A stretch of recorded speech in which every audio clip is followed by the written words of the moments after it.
ပြည်ပကစားသမားတချို့နဲ့လမ်းခွဲထားတဲ့မြန်မာ National League Champion Sheffield United အသင်းရဲ့အကြောင်းကိုတင်ဆက်ပေးကြပါမယ်။2024-2025 မြန်မာ National League Champion Sheffield United အသင်းဟာပြီးခဲ့တဲ့မြန်မာ National League ရာသီတုန်းကအသုံးပြုခဲ့တဲ့ပြည်ပကစားသမားတချို့ကိုလာမယ့်ရာသီသစ်မှာထပ်မံသုံးစွဲသွားဖို့အစီအစဉ်မရှိတော့တာကြောင့်ရာသီပြီးဆုံးကတည်းကလမ်းခွဲပေးထားတယ်လို့သိရှိရပါတယ်။ Sheffield United အသင်းရဲ့နီးပြချုပ်ဟီရိုနဲ့အသင်းရဲ့တာဝန်ရှိသူတွေဟာပြီးခဲ့တဲ့ရာသီတုန်းကရှင်ပြိုင်ကစားခဲ့ရတဲ့2024 MNL Cup ပြိုင်ပွဲမြန်မာ National League ပြိုင်ပွဲ AFF Showbie Cup ပြိုင်ပွဲနဲ့ AFC Challenge League ပြိုင်ပွဲတွေမှာထည့်သွင်းသုံးစွဲခဲ့တဲ့ပြည်ပကစားသမားတွေဖြစ်တဲ့မက်ဆာဂီရှင်တာရိုရီလန်ဘာကာယိုကိုရိုဂျီအစရှိတဲ့ကစားသမားတွေတဲကမှ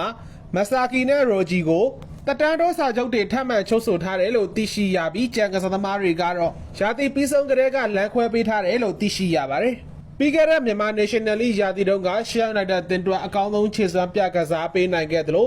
အသင်းအတွက်အရေးပါတဲ့သွင်းကို9ကိုရရှိအောင်စွမ်းဆောင်ပေးနိုင်ခဲ့တဲ့ဘရာဇီးဂျပန်တိုက်စစ်ကစားသမားရင်တာရိုဟာ Sheffield United အသင်းရဲ့နီးပြချုပ်ဟီရိုနဲ့ရင်းနှီးတဲ့ဆက်ဆံရေးရှိခဲ့တာကြောင့်ဂျပန်ဂျေလီတတိယရန်ကလပ်အိုဆာကာအသင်းကနေ Sheffield United အသင်းကို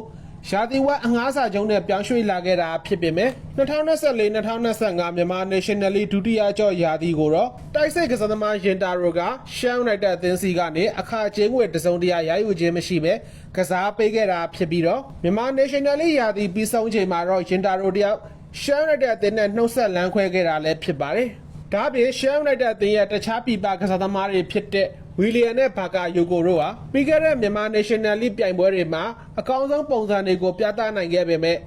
AFC Challenge League ပြိုင်ပွဲနဲ့ AFF Showbie Cup ပြိုင်ပွဲတွေလိုနိုင်ငံတကာပြိုင်ပွဲတွေမှာတော့သူတို့ရဲ့ပုံမှန်ခြေစွမ်းရရှိဖို့တောင်ရုန်းကန်ရလေရှိတာကြောင့် Sheffield United အသင်းအနေနဲ့သူတို့ကိုတက်တန်းတိုးစာချုပ်ထပ်မံချုပ်ဆိုခြင်းမရှိဘဲလမ်းခွဲပေးခဲ့တာဖြစ်တယ်လို့သိရှိရပါတယ်။ဒါကြောင့်လည်း Sheffield United အသင်းဟာလာမယ့်မြန်မာ National League ဘောလုံးရာသီမှာပြည်ပကစားသမားကောင်းတွေထပ်မံခေါ်ယူနိုင်ဖို့အတွက်ပြည်ပကစားသမားရှာဖွေမှုတွေကိုဆက်လက်ဆောင်ရွက်နေလဲရှိပြီးပြည်ပကစားသမားတွေကိုရွေးချယ်ရမှာနီးပြချုပ်ဟီရိုကိုရိုက်ကသူစိတ်ကြိုက်ကစားသမားတွေကိုရွေးချယ်သွားမှာဖြစ်တယ်လို့လည်းသိရှိရပါတယ်။အခုတင်ဆက်ပေးခဲ့တာကတော့ပြည်ပကစားသမားတချို့နဲ့လမ်းခွဲသွားခဲ့တဲ့မြန်မာ National League Champion Sheffield United အသင်းရဲ့အကြောင်းကိုတင်ဆက်ပေးလိုက်တာဖြစ်ပါတယ်။ကြည့်ရှုအားပေးတဲ့အတွက်အားလုံးကိုကျေးဇူးတင်ပါတယ်။